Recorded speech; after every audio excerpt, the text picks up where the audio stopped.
Thanks, everyone. For those who don't know me, I'm Jason Goebel, Chief Solutions Officer and one of the partners here at Kite Technology Group. I do have a license, PNC, out here in Arizona, but I'm a tried and true IT and cybersecurity guy. Um, this is pretty much what I do all day, every day, is talk with agencies, help them understand, help them adopt tech stacks, make good decisions, things like that. I do work for Kite Technology Group. On the whole, we're a managed IT services and consulting firm. We deal almost exclusively in independent insurance agencies. The clients we have that aren't agents were referred to us by agents. Um, we are regional and national partners with Keystone and Big Eye and a lot of groups. We're active in terms of advocating and just education. 50 plus employees, all U.S. based. We even have a Microsoft MVP on staff. We do a lot of agency consulting around Applied Systems Epic, Vertafore AMS 360. So we do the technology, but we also do the agency side of the house as well. So today we're going to be talking about three key areas: identity, devices, security. And these are areas, we think we got it licked. We think we know all the things. We don't. So we're going to kind of relearn some things today, talk about some next steps, then move on to some Q&A. So Q&A is open. Throw some stuff in there. Hopefully we get some really good questions, and hopefully I'll have some really good answers. But first, let's do kind of a pre-flight check. What this presentation is and what it isn't. A lot of times when you think technology strategy, you think, how am I going to engage with my customers? How am I going to, do this? How am I going to implement this tool? Uh, that's not what we're talking about today. What we're talking about today is building the foundation. If we get the base layer right, everything is stable, everything is scalable, the sky's the limit. So if we get this right, implementing that new strategy is much easier. Um, Acquiring that new agency is much easier. Everything just becomes easier if we get the foundation right. And you'd think this is 101 type stuff, but as I talk with agencies year over year, I see the same themes and I see the same things, um, often overlooked, often missed. Sometimes decisions made out of necessity, like COVID, when we had no choice but to do things arguably the wrong way. Um, so that's what we're talking about today. So let's dive in and talk about the identity. So we got some common assumptions. We all think we know what an identity is. We all have one, right? Um, we have credentials, usernames, we have passwords. We put some security on top of them. We added MFA. It worked really well. And we all generally believe that a good strategy will keep the bad guys out. All those things on the surface are true statements, but they're not enough. They're never enough. And the goalposts are always changing. So again, while we think we have this stuff licked, let's pop the hood and take a look.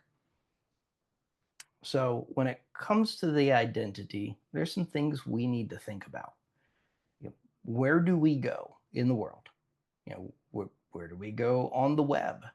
How are these things separated? So we got me, Jason at kitetechgroup.com. Everybody knows me. LinkedIn knows me. If I've sent you an email, you know me. Everybody's got a me. Now, what services use that email address? Because you guys already know my email address. So you've got half of a working credential set between a username, which is my email address, and my password.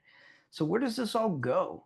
We're using that identity to log into our computers, to log into our cell phones, to log into various carrier websites. And some we're integrating and some we're not.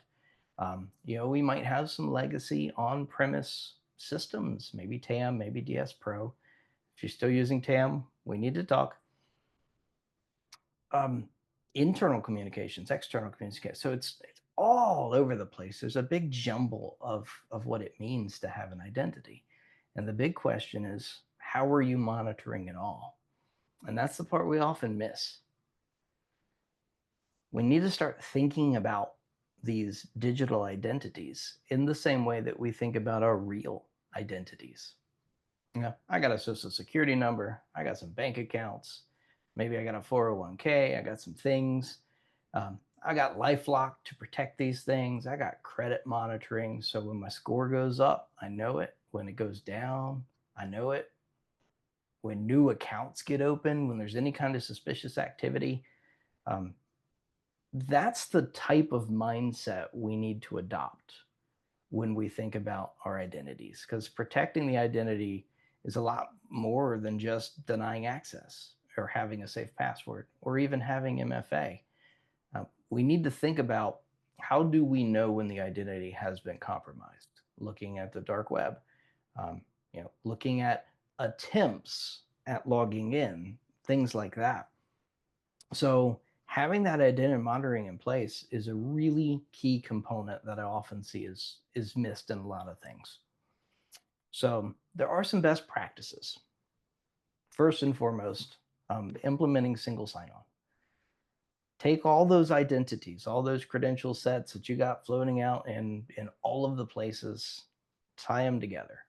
Um, I like to use a Microsoft 365 account for this. If you're using Google Workspaces, Gmail, something like that, you can do these things too.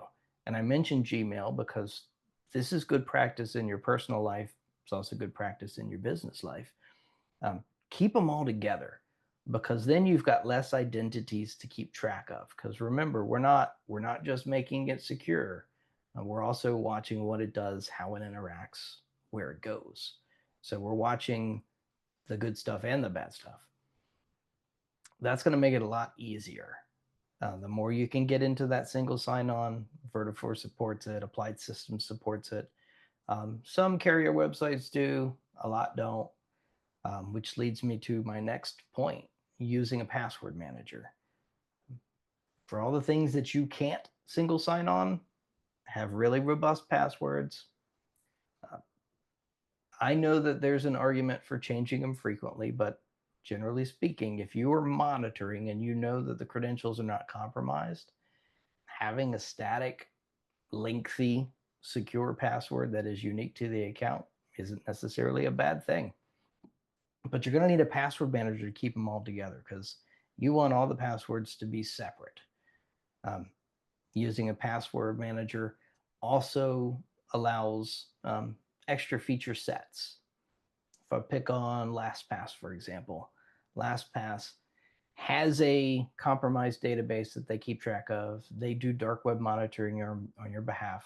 So they're out there on your behalf looking at the world and seeing what's out there. What are people claiming to have access to? What's going on? So using a password manager not only allows you to get better and more secure passwords, but it also gets you those extra sets. Just about every password manager that I can think of these days has those extra features. They have those credit monitoring type features built into them. So that's a huge thing.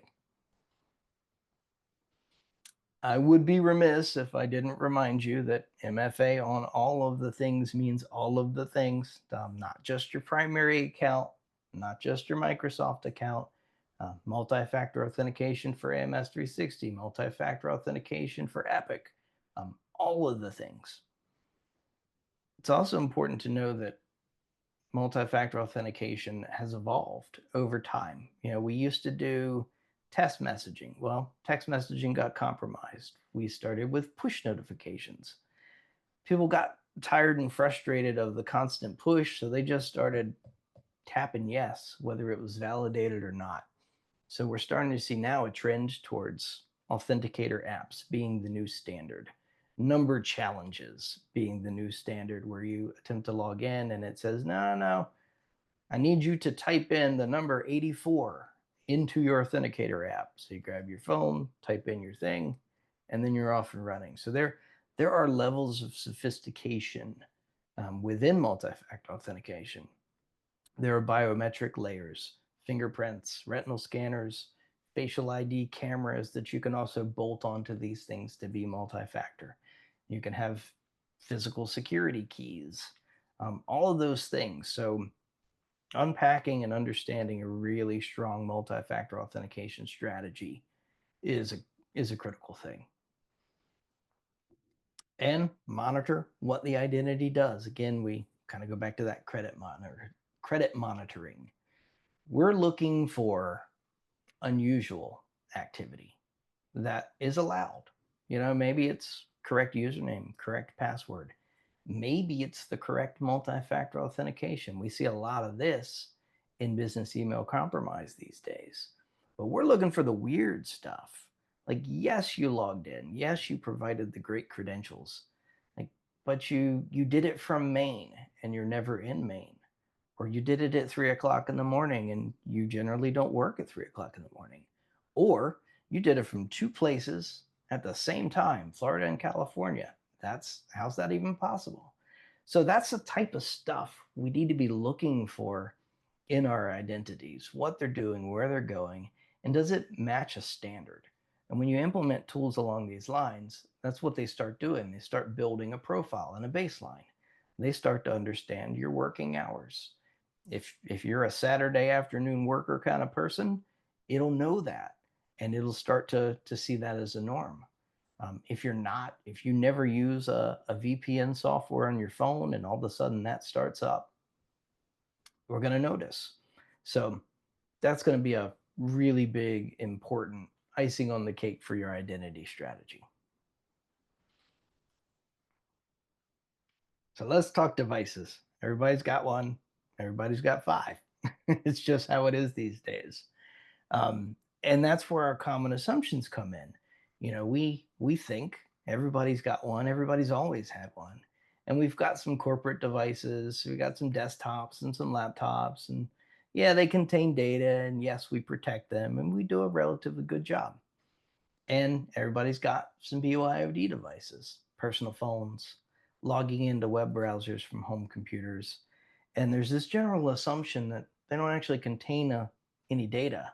So we don't need to protect them. We're protecting back here, not up here. And that's where we have to start kind of retuning our brains. So for a threat actor, for a bad guy, having access to the data is just as good as having access to the data itself. And more often than not, it's often the same thing. So allowing access from all the things opens a really big door. It's a really good opportunity for bad actors to come in and grab some stuff. So what we need to be thinking about is a strategy for managing both the devices you own and the devices you don't. The devices that contain the data and the devices that simply access the data or the application. Chances are every business has both. And we've got to put them both in the lens. And it's important to know when we choose one or the other. When is a corporate device appropriate? When is a personal device appropriate? When are they not appropriate? That's the strategy we need to build and work into our foundation. So I'm gonna throw out some acronyms here. Generally, they fall into two categories: MDM and MAM. You will hear those terms a lot out in the world. And BYOD is a huge topic. We could spend the next 2 years talking about it and have really good conversations. So I'll try and keep it a little high level here. But fundamentally, it's mobile device management for the things you own and mobile application management for the things you don't. MDM, mobile device management, it is more secure. You got total visibility. It delivers security as part of the platform, but it's not flexible. It doesn't maintain any level of personal privacy. So that's why one is often chosen over the other. So to dig a little bit deeper into that and understand the difference between the two, MDM prioritizes security. MAM maintains flexibility, and it maintains that level of personal privacy. Yeah, that's why you see MAM on the phone. I've got a cell phone here. It's mine. Doesn't belong to the company. It's got my banking information on it. It's got my Gmail account, but it also has Outlook with my corporate email. So while I've got a fingerprint sensor and all those things, Outlook has its own list of demands. So without compromising my personal information, when I unlock my phone and I tap Outlook and I want to check my email, it goes through a series of validations. So it checks, am I using biometrics on this device? Yes, I am. Awesome. Okay. Is the device encrypted? Yes, it is. Awesome. Are you using any kind of blacklisted applications? Yeah. No, nothing's out of the ordinary on this phone. It meets all of the compliance things. Outlook says, that's great. Here's your email. If that ever changes, if I decide I want to try this thing that I need to root or jailbreak my phone or something like that, my phone will work fine. My banking account will work just fine. Outlook will say, whoa, nope, can't have it. So MAM, mobile application management, that's where a lot of us live and breathe. So it's important to understand that. It's important to understand what we're going to allow access to, how we're going to allow access to it, and it's important to understand the limitations because that's where a lot of the conversation starts. As you roll this thing around and plan for this strategy, you will land on an area where maybe it's unacceptable. So you want to download some files on that device. It's not enough to validate that it's encrypted and that you have a fingerprint sensor. I really need to see the totality of the device to make sure the data is good. The encryption is precisely how I like it.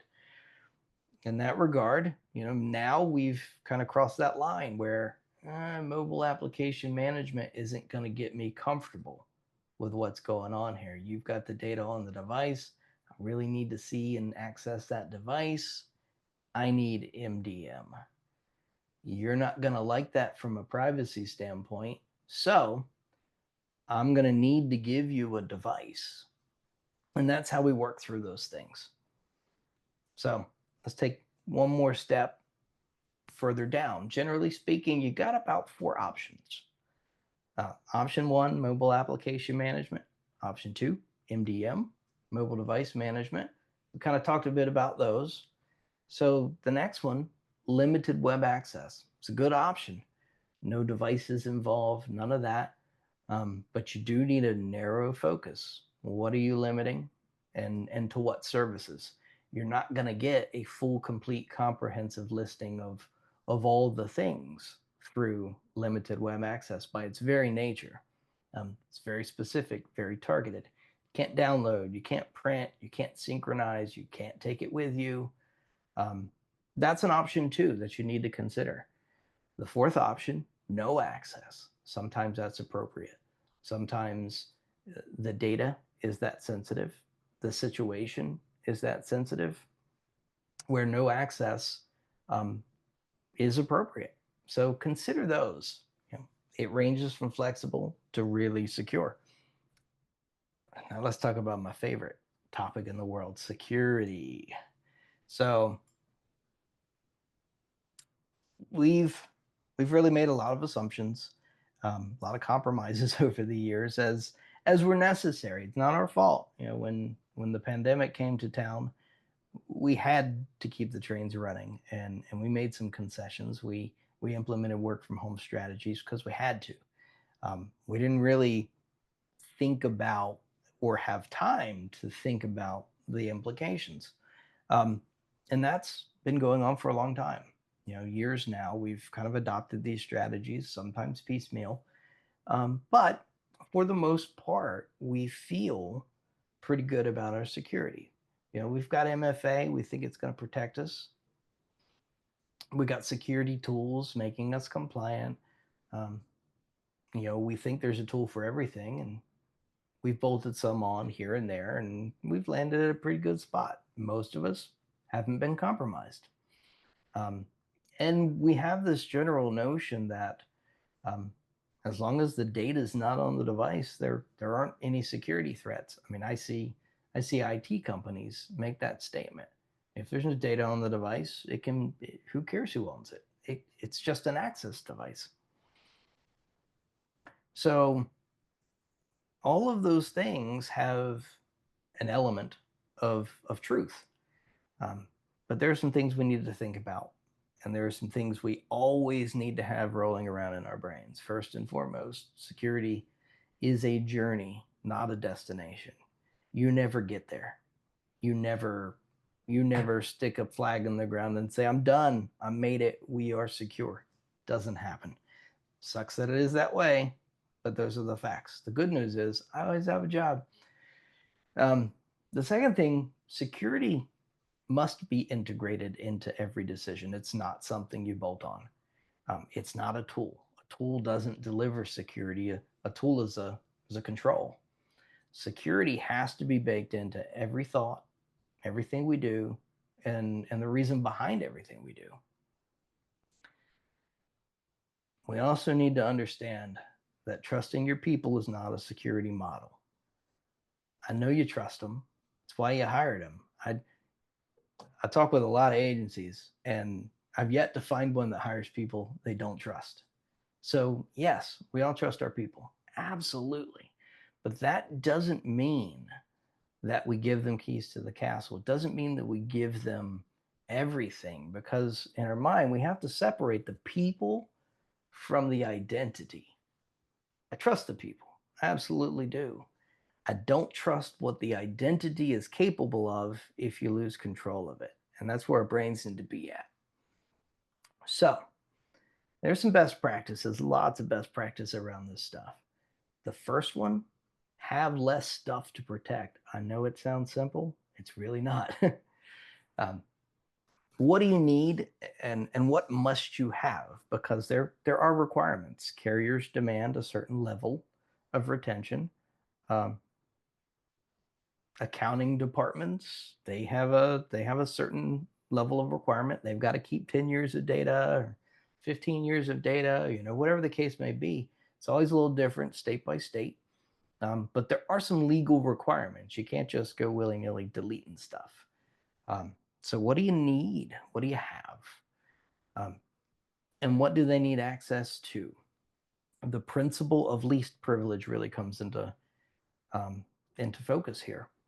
Then the principle of least privilege states I should have my identity, I should have exactly what I need to accomplish my tasks and do my job well, nothing more. I'm a partner at Kite Technology Group. There's nothing that legally I can't have access to, but it doesn't mean I should. I I don't have any business getting into our bank accounts and doing some things, so I don't have access to them. I'm not even an admin of our own Microsoft tenant. Why? It's not my job. We have a security team that does that. They have the credentials, they have the access. I do not, because of the principle of least privilege. So you take the principle of least privilege and then you move on to what's called RBAC, role-based access controls. Rather than looking at individuals and what they do, it's very hard to manage what Bob and Sally and Tom and Frank and Joe all have access to individually. So, what you want to look at is the role. I have a financing department. I have a collections department. I have a personal lines department. I have a high net worth department. I have commercial lines. I have life and health. We've got lots of silos in our businesses. And if we take that role, if you are a personal lines account executive, if you are a commercial lines insurance producer, those are roles. And you can wrap some security around those things using the principle of least privilege. And then the next hire, we hire John. What's John going to do for a living? John's going to be a commercial lines account executive. Awesome. I have a role for that. Throw the access on there. There you go. You have exactly what you need to do your job well. Nothing more. So think through that, write it down on paper, categorize it. Spreadsheets are fantastic for developing a strategy of principal least privilege and role-based access controls. The next one, hot versus cold storage. Um, if you've been in IT, you've heard those terms, hot and cold storage. And it was always talked about in terms of backups. My hot backups are the ones that I can immediately spin up. The cold storage is the stuff that I keep off site. So we're not really talking about backups here, not in this context, but we're still talking about hot and cold storage. Let's use my mailbox for an example. I've worked with Kite Technology Group for almost 14 years. So I've had an email address for 14 years, and I've been sending and communicating with clients and prospects and vendors and carriers and all these things for 14 years of data. That's an absolute gold mine for a threat actor. So, of the last 14 years, what do I need to keep? Legally, let's just say for the sake of argument, 10 years. Okay, so I'll put a limit on there. The last 4 years, gone. Now I have 10 years. Do I need immediate access to 10 years of data to do my job? No. Maybe 90, maybe 180, let's say a year. Maybe I need a year's worth of going back and looking up old conversations with people that I've talked to around the way. I like a year because people I met at AppliedNet this year, I met at AppliedNet last year, and I like to go back and see where we were in our conversation. So a year is good for me. That makes sense. So a year in the mailbox, that's hot storage. I can go through and I can look at all the things that happened over the past year. Now, for the other 9 years, I need to keep that data. So the delete key, not an option here. So that's where cold storage is. Offline archiving or even online archiving that I can't directly access. That way, in the event of identity compromise, if my identity gets stolen, somebody logs in, they're only going to get the 1 year. They're not going to get the rest. So that's a much better posture to be in. I worked with an agency a long time ago, and they had a compromise on an account that the person didn't even work for them anymore. Years and years and years of data. And the person had retired. Years and years and years of data. All gone, all compromised. All kinds of identity monitoring for the compromised, for the victims, for the people that were in the mailbox. And there was absolutely no business case for keeping this stuff online and accessible. So work that through as well. If you land on 2 years, that's okay. If you land on 90 days, I'm really proud of you. But don't make it 10 years. Don't make it 5. Don't make it 20. Definitely have some plans around that. So the next thing is adopting a zero trust security model. You're going to hear the term zero trust a lot in the future. That's kind of become the new wave of things. But essentially, what a zero trust security model means is I don't trust anything. I verify everything. It's cool that you gave me the right username and password. It's great that you did the MFA thing. I'm still going to watch you do what you do and make sure it's right and it's accurate and you're not going off the beaten path.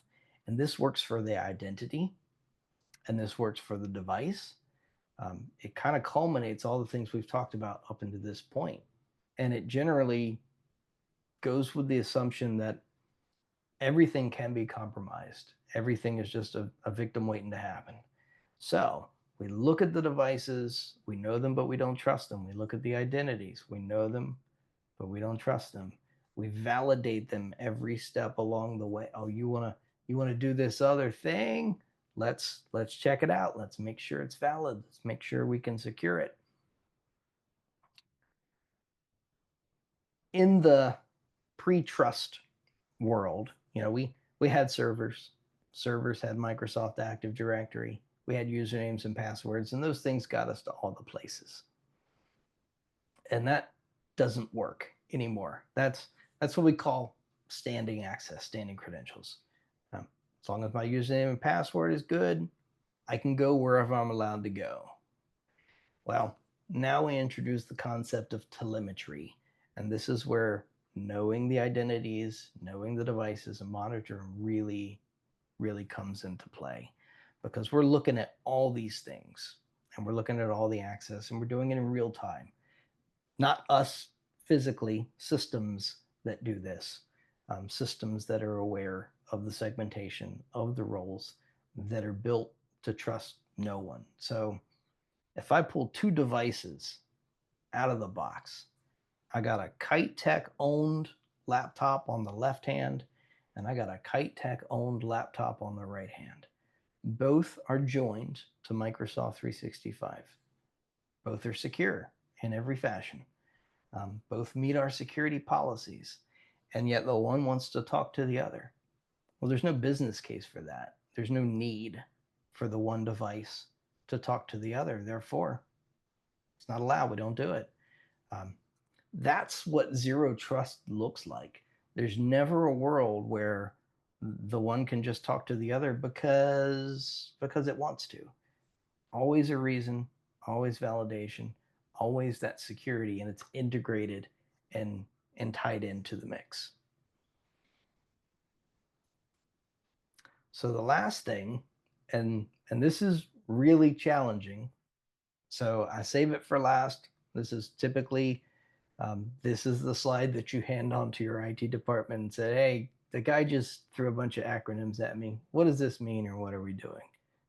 It's okay to punt this one. But the point is, we have to eliminate standing admin rights, local admins, things of that nature. And it's really challenging because a lot of our software, a lot of our applications were built around the notion of requiring local admin rights to perform updates. We work in the IT space, and one of the largest IT focused software providers still requires local admin rights. Why? Because it needs to update its software, and it doesn't do it in a routine and modern method. So that's why I said it's going to be really hard, because while Microsoft has done it and Windows has done it, admin's done it, or Apple's done it, these are really good things.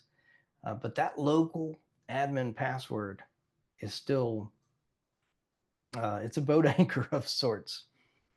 So the world we want to get into is, I'm a standard user.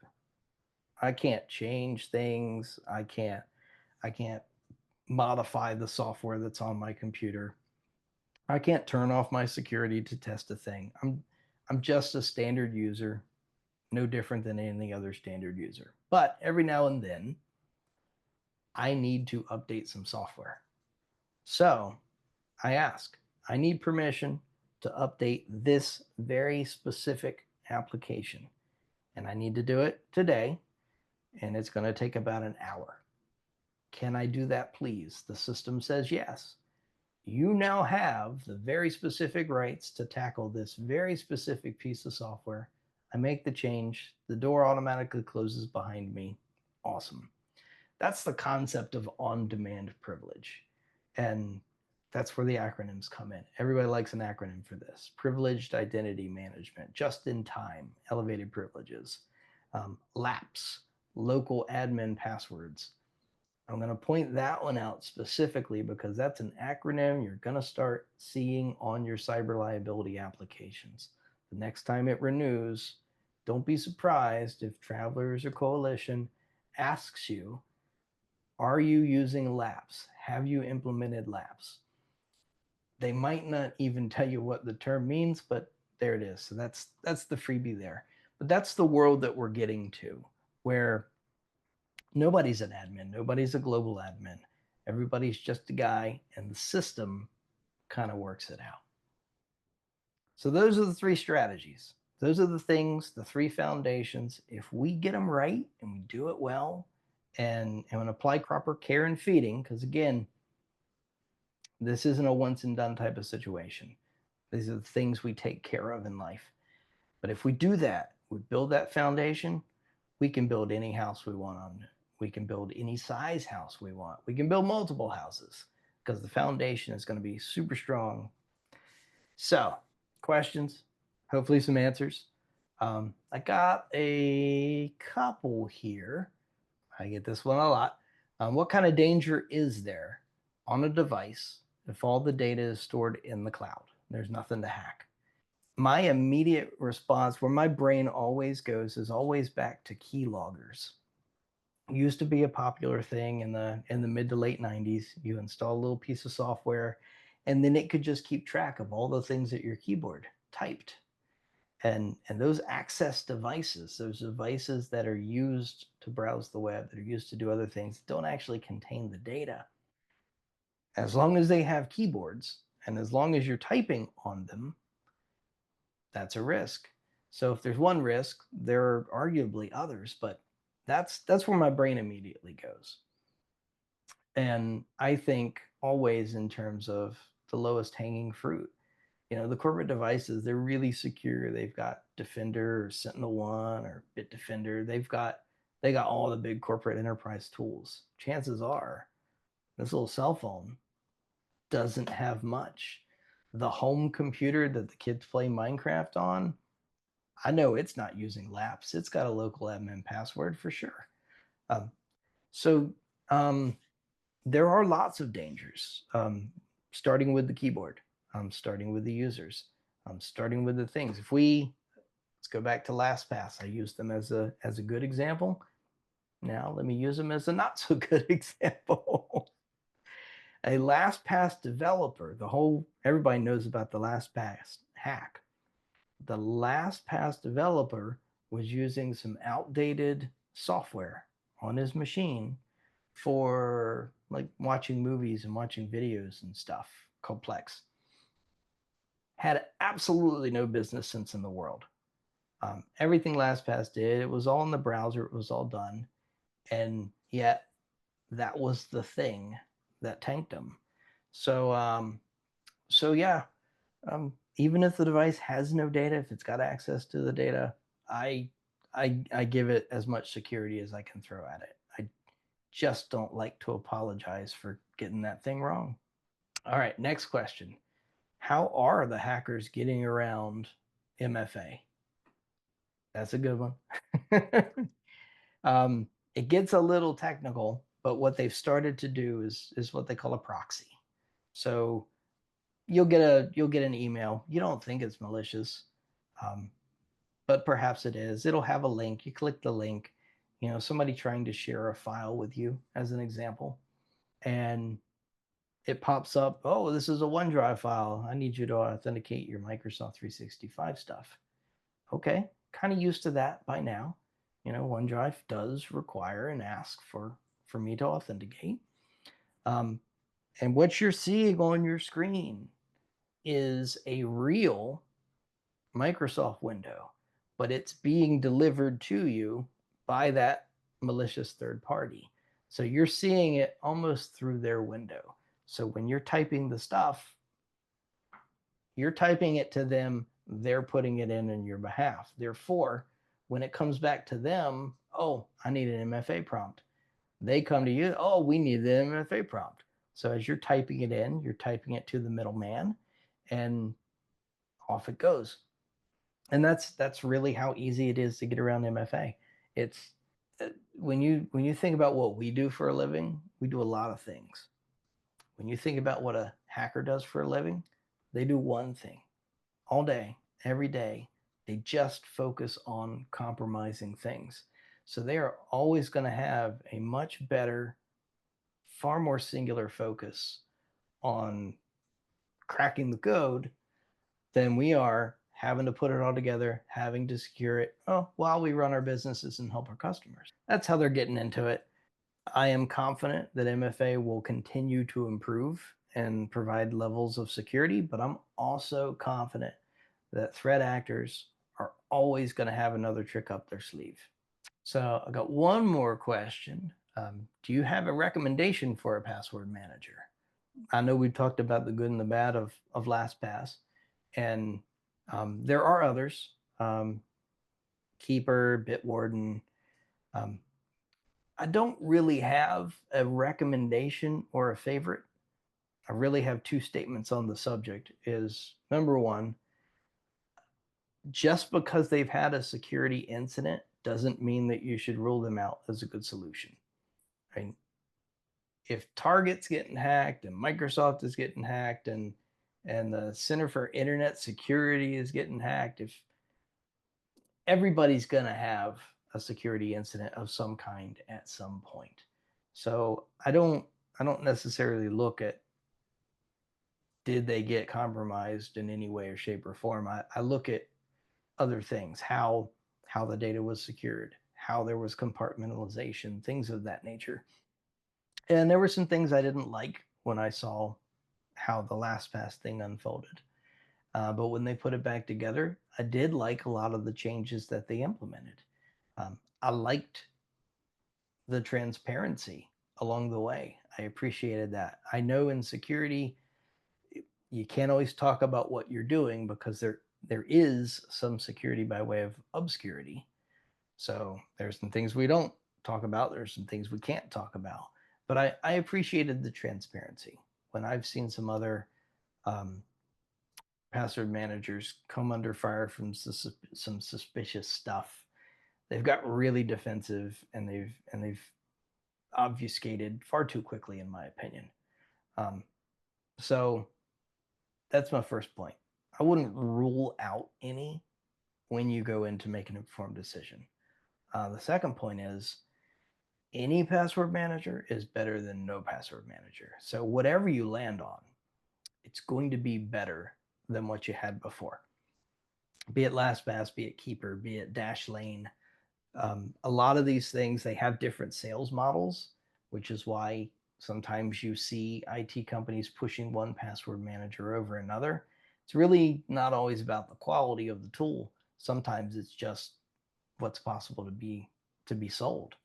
Um, so I would say run them all through, do some Googling, look for the bad stuff, make a decision on that, one that you're comfortable with. The user experience, that's important because the last thing you want to do is acquire the tool, implement in your business, and nobody uses it because they don't like how it works. So creature comforts matter in this particular case.